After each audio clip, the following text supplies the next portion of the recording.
La maison n'a pas résisté aux flammes. La demeure familiale des Yago, détruite. C'est une sombre histoire de drogue qui est à l'origine de cet incendie criminel. Un des fils de la famille, Sullivan Yago, 18 ans, était recherché depuis quelques jours par une bande de jeunes. Hier soir, ils sont passés à l'acte, menant une expédition punitive, arrivant à Roura avec armes et bidons d'essence. C'est un conflit, enfin un règlement de compte avec mon fils, Sullivan Yago. Et moi, j'ai rien compris, parce que moi j'étais en haut dans ma chambre.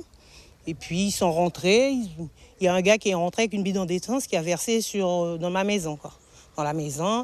Et il y a un qui a tiré sur mon fils, qui est à l'hôpital. Un encore qui a tiré sur un cousin à moi qui est à l'hôpital aussi. Et qui a bataillé, qui a giflé une cousine à moi, une petite cousine à moi, qui a mis le revolver aussi sur sa tempe. Il était avec son fils. À Roura, tout le monde est sous le choc. En premier lieu, le maire de la commune. Si aujourd'hui on subit ça à Roura, ça veut dire que notre pays, je le dis, il est pratiquement foutu. On voit que notre jeunesse est en dérive totale. Et vraiment, je suis catastrophé de voir ce qui arrive. Maintenant, ce que je sais, apparemment, c'est une bande de je ne sais pas combien de jeunes qui sont montés sur Roura pour en découdre. Pour une affaire que je ne connais pas, j'ai des soupçons, mais je laisse la gendarmerie faire son travail.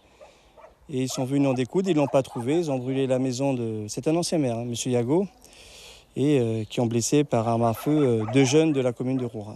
Un dans cette maison et un pas loin, en face de la rue. À l'intérieur de la demeure, les ravages de l'incendie sont encore plus marquants.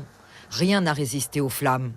Les incendiaires ont aussi tiré sur 2 jeunes de la commune et menacé le grand-père de la famille, Raphaël Yago, 93 ans.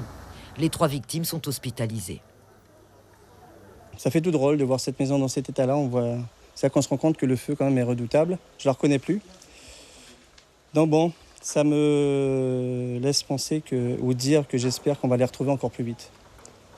Et qu'ils puissent payer tout ça. Un drame qui aurait pu être encore plus grave sans l'intervention de riverains venus secourir la famille, piégée par les flammes. J'aimerais féliciter les habitants qui ont pu sortir, les résidents, parce que c'est là que j'ai pu voir la générosité des Rouranais. Ils sont rentrés dans le feu et ils ont sauvé les personnes qui étaient à l'intérieur, et ça m'a fait chaud au cœur. La bande à l'origine de cet incendie et de ces agressions est activement recherchée par la gendarmerie. Des témoins les auraient identifiés.